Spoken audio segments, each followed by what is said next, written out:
Welcome to Whispers of Forbidden Love, where hearts ignite and secrets unravel in realms of magic and desire. Tonight we unveil the forbidden flame of the witch's heart, a tale of passion, peril, and a library where books whisper more than words.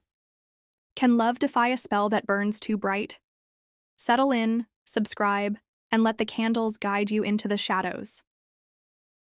In the city of Vern, where cobblestone streets glowed under the soft shine of magical lanterns, the Library of Elderglow stood in silence. It was an ancient structure, older than any other in the city, with tall towers wrapped in ivy and thick wooden doors carved with symbols that shimmered faintly in the dark. Inside, the air always smelled of ink, wax, and the faint crackle of old spells. The library was no ordinary place. The books whispered, the shelves shifted, and the very walls seemed to breathe. Clara Vane was 22 when she first entered the Library of Elderglow. She had grown up in a small village where people didn't believe in books or magic. They saw her love for learning as strange, even dangerous. So she left. She arrived in Vern alone, with a suitcase full of old journals and a heart full of hope. The library welcomed her. It gave her a job as a scribe, copying old texts and caring for delicate pages that could fall apart with a single breath. Clara had soft hazel eyes, long chestnut hair she often pinned up, and fingers always stained with ink. She was quiet but curious, never satisfied with just copying words. She wanted to understand them, to feel their meaning. Her favorite time to work was at night, when the city was asleep, and the library whispered the loudest. She believed she had found peace. But the library had other plans. Dorian Ashwood was the master of Elderglow. He was 34, tall, and carried himself with calm authority. His black hair was streaked with silver at the temples, and his gray eyes held storms. He rarely spoke, but when he did, people listened. He wore long black robes and moved like a shadow, always just out of reach. The city respected him. Some feared him. Whispers followed him wherever he went, mostly about his powerful magic and his cold marriage to Lady Isolde, a noblewoman known for her beauty and ambition. Clara noticed him early on. It was hard not to. He was the kind of person who seemed to change the air in a room. But she never expected him to notice her. She was just a scribe, hidden in corners with dusty books and candlelight. But he did notice her. Slowly, quietly, like a flame catching on dry wood. It began with simple questions about the text she was copying. He asked about her thoughts, her interpretations. Then he began asking about her dreams, her fears. His visits became more frequent, his voice softer. One night, their hands brushed as they reached for the same book. Neither of them moved for a moment. Something passed between them, warm, electric, impossible to ignore. Clara tried to push the feeling away. He was married. He was her master. But the library seemed to pull them closer. The books she read whispered of forbidden love, of hearts bound by magic and danger. Her dreams filled with fire and shadow. And still, he came to her. One night, close to midnight, she sat alone in the library's western wing, copying a spellbook that hummed beneath her fingertips. The candles around her flickered, their flames dancing in a rhythm she didn't understand. She heard footsteps and looked up. Dorian stood in the doorway, his face lit by candlelight, his robes open at the collar. His eyes were fixed on her. "You're working late," he said, his voice low. Clara nodded, trying to stay calm. "The spellbook needs to be finished before morning." He stepped closer. "That's not why I'm here." She set down her quill. "Then why?" His gaze didn't waver. "You already know." Her heart pounded. She stood slowly, unsure whether to move forward or run. "This is dangerous," she said. "You're married." He stepped closer. "To a contract, not a person.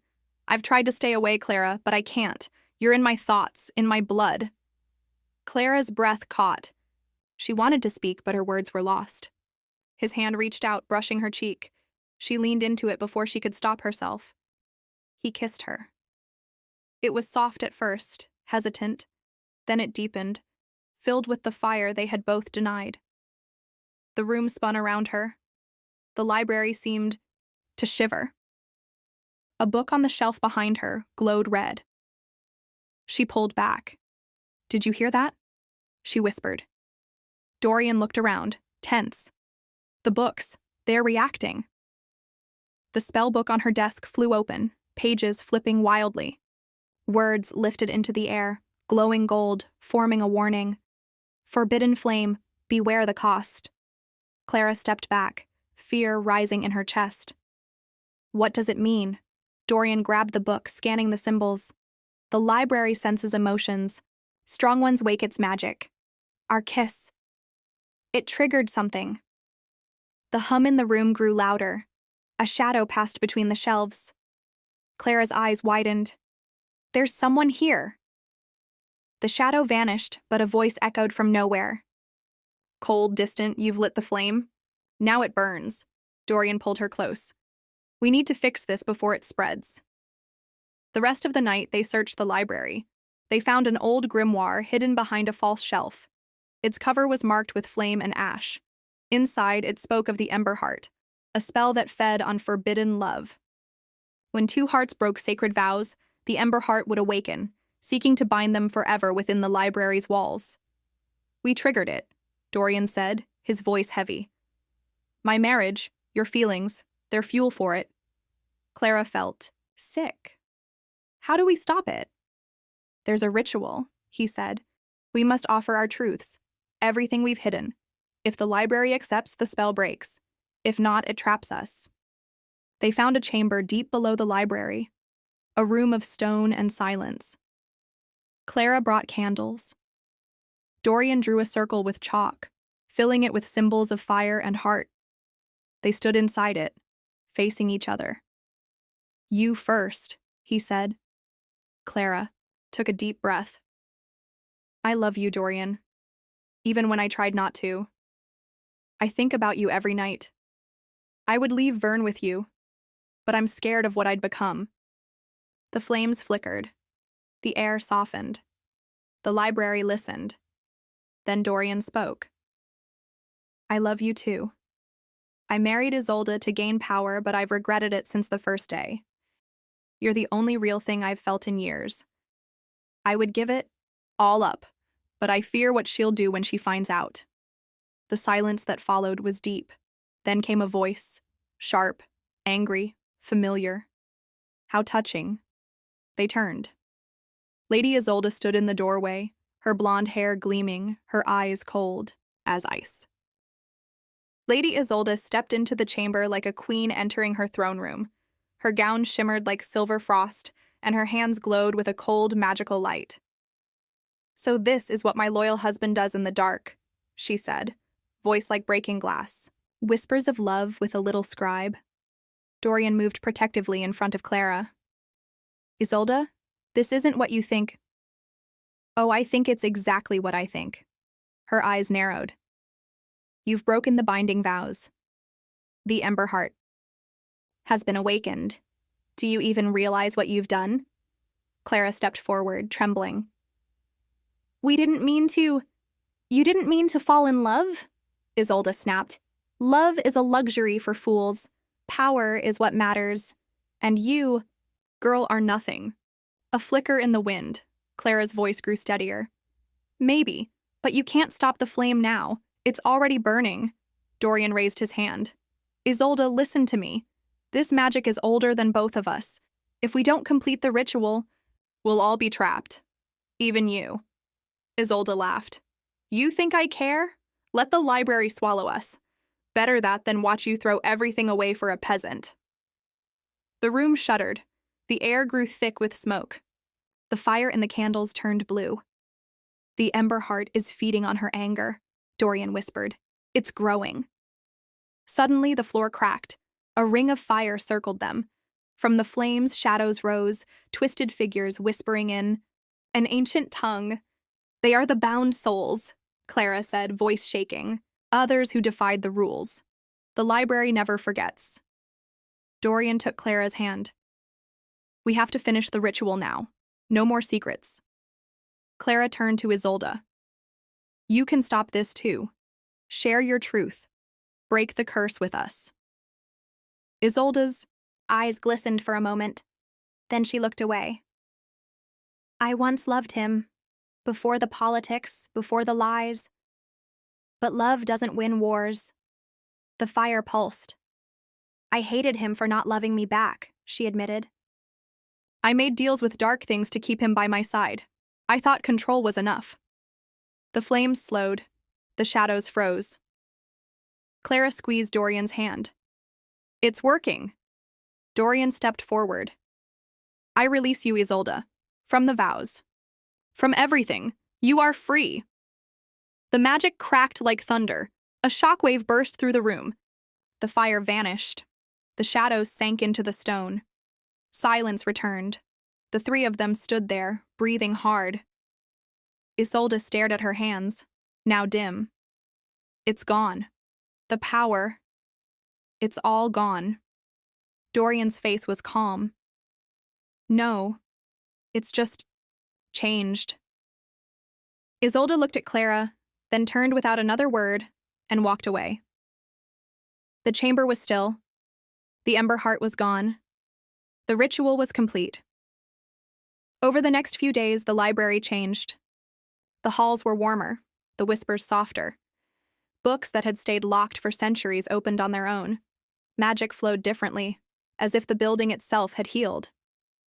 Dorian resigned as Master of Elderglow. He passed the title to an old friend, someone wiser and less entangled in shadow. The city buzzed with rumors, but the truth remained hidden within the stone walls. Clara left with Dorian. They traveled far from Vern to quiet towns and forgotten villages. They found joy in simple things, mornings by the river, nights under stars, books read by firelight. They spoke often of the library, of the flame that had changed their lives. One day, years later, Clara opened a small library of her own. No magic, just books, stories, and warmth. Children came to read, travelers came to rest, and every now and then, when the wind was right, the shelves would whisper, and Clara would smile, remembering the library where love had burned too brightly to be contained. Years passed quietly for Clara and Dorian. They built a home on a hill where the air smelled of pine and the stars seemed closer. There was no magic in their house, just laughter, books, and peace. Dorian taught village children how to read. Clara ran her library where every book was treated like a treasure, but deep in the corners of her mind, Clara sometimes felt a pull. Not fear, not longing, just a whisper, a soft memory of fire and stone, of magic that once nearly consumed them all. One stormy night, Dorian woke with a start. His breathing was fast. His eyes were wide. Clara sat up. A nightmare? He nodded slowly. It was Elderglow, burning, and you were calling to me from behind a wall of flame. Clara touched his hand. It's just a dream. But the next day, a letter arrived, sealed in black wax. No name, no address. Inside were 6 words, written in shaky ink. The flame has found another vessel. Clara looked at Dorian. What does it mean? He took the paper, frowning. It means it's not over. They returned to Vern within a week. Elderglow Library stood just as it had years ago, massive, dark, and silent. But the city around it felt different, uneasy.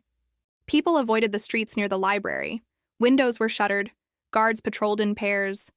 They met with Master Belwyn, Dorian's old friend, now head of Elderglow. His face was pale. I was wrong to think the curse ended, Belwyn said. The Ember Heart didn't vanish. It slept. And now it's awake again, inside someone new. Who? Clara asked. Belwyn hesitated. A student. Her name is Elira, young, brilliant. But she's changed. We think the flame chose her. They met Elira in the upper study hall. She was no older than 19. Her eyes were bright, but not from joy. From something deeper. Burning. Her voice was calm, polite.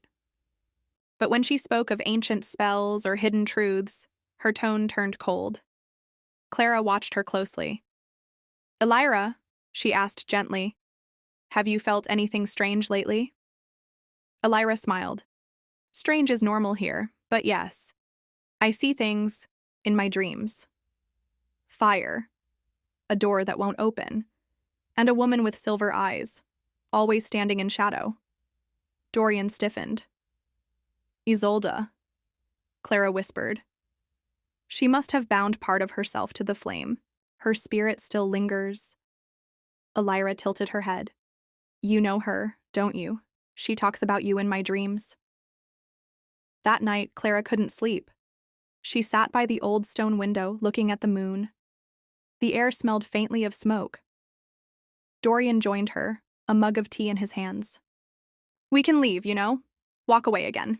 It's not our fight anymore. Clara shook her head. It is. Because I know how the flame thinks now. It hides behind pain. It feeds on broken things. If we don't help Elira, she'll become what Isolde once was, or worse. Dorian sighed. Then we start again, together. They returned to the forbidden archives, books wrapped in chains, scrolls sealed with wax. They searched for days, reading until their eyes hurt. Finally, they found it, a forgotten text written in blood and wind, the witch's echo, a spell to separate the flame from its host, without killing the host. But the spell came with a warning. 1. Must give up what they cherish most. Only then can the fire be contained. Clara looked at Dorian.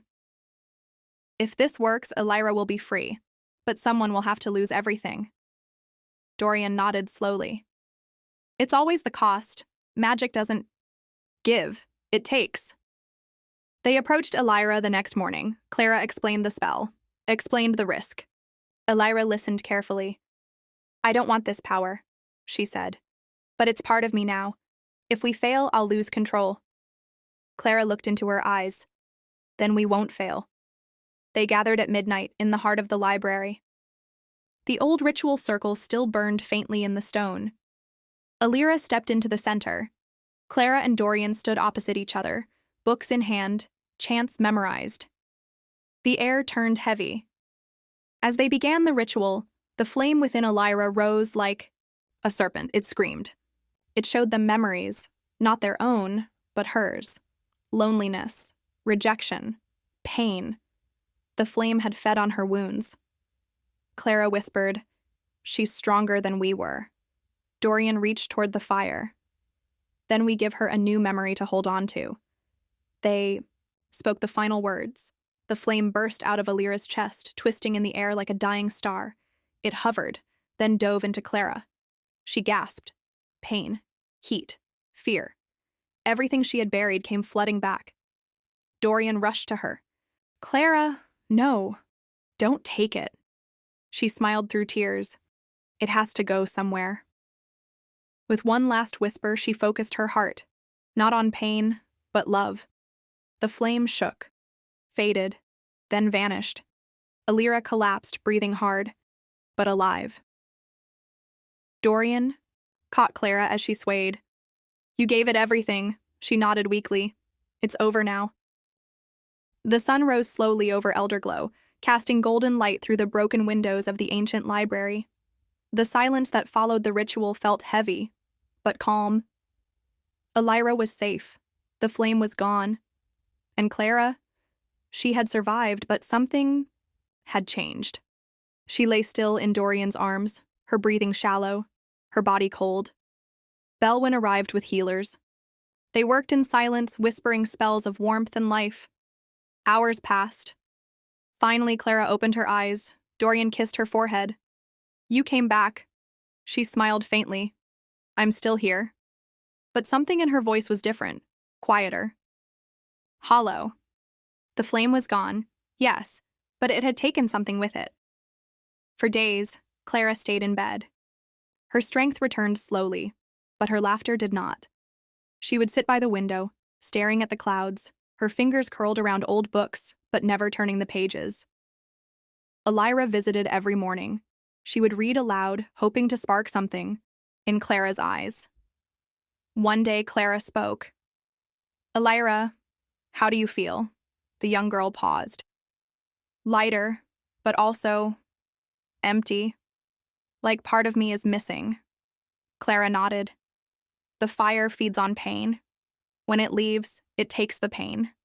and everything tied to it, even the strength that grew from surviving. Dorian sat beside her, holding her hand. But it also gives room to build again, to choose peace. Weeks later, they returned home. The hilltop house was untouched, waiting.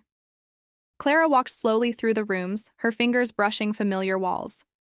Everything felt the same, but she did not. She began writing again. Not spells, not warnings. Stories. Tales of fire, of love, of sacrifice. She filled notebooks with memories, dreams, and the truth of what the flame had shown her. One night, Dorian asked her, "Why are you writing it all down?" She looked at the stars. "Because someone else will hear the call one day. The flame always finds a heart that's hurting. They need to know they're not alone." Seasons passed. The legend of the Ember Heart faded again into myth. The villagers spoke of the library only in quiet tones, and Elira left to study in a distant land, seeking new ways to heal magic with knowledge. But far across the ocean, in a kingdom forgotten by most maps, something stirred beneath the ruins of a temple. A girl with violet eyes stood before a cracked mirror. Her hands trembled. Her breath came in short gasps. From the darkness, a whisper. Not words, just heat. Just hunger. The mirror fogged, and a single word appeared across the glass. Remember. Back. On the hill, Clara woke from a dream. She went outside, barefoot, and stood beneath the stars. Dorian followed. Another vision? She nodded. It's moving again. Not toward us, somewhere far. But it's awake. He wrapped his arms around her. We'll stop it again, if we must. She leaned into him. We won't have to. It's not our battle. This time. But they'll need the truth. The next day, Clara sent her writings to Elderglow, bound in leather, marked only with a flame carved into the cover. She called it The Witch's Heart. Years passed. Clara and Dorian grew older together, surrounded by peace. Their days were quiet but full, filled with gardens, visitors, letters from Elira, and the steady joy of a life rebuilt. But the flame had not vanished. In a distant kingdom called Vireth, a new girl, Malis, began to feel it stir. She was not like Clara, not yet a witch, not yet anything. But she was lonely, broken by grief, and seeking meaning in a world that had forgotten her. Her parents had died in a fire that spared her without explanation. Villagers called her cursed. She wandered through the ruins of her life, searching for answers. One day, drawn by dreams, she found herself at the base of an ancient stone archway, half buried in sand and vines. A ruin, long forgotten. Inside, she found the ember mirror. It was silent, but it waited. As Malis reached toward it, her fingers trembling, she felt a warmth, not threatening but familiar, like an embrace, like someone saying, "You are not alone." She touched the glass. It shimmered, and a voice filled her mind, not spoken words, but a memory. Clara's voice from the pages of her journal. You are more than your scars. The flame does not define you, but it can teach you, if you learn to control it, not let it control you. Clara's writings had found their way across the sea. Translated, shared, whispered among wandering healers and old librarians. Malis had read them without knowing the author lived. And now she stood where destiny began again. But Malis didn't surrender. She pulled her hand back. Not today. The mirror darkened, silent again. Malis turned away and walked into the rising sun. Back in the hills of Elderglow, Clara felt a warmth on the wind. She stood on her porch, tea in hand, as Dorian trimmed the garden nearby. Someone new has found it, she said softly. He looked up. Is she ready? She chose to walk away. Dorian smiled. Then maybe this time, the story ends before it begins. Clara nodded. Or maybe it begins better. They didn't know Malis's name yet, but they knew the pattern, the call of the flame, the pain it found, and the strength that always rose to meet it. Clara returned to her writing. A new chapter began. She no longer feared the fire. She respected it. She understood that even forbidden flames burn for a reason, and sometimes they lead the lost toward healing. The Witch's Heart became more than just a story.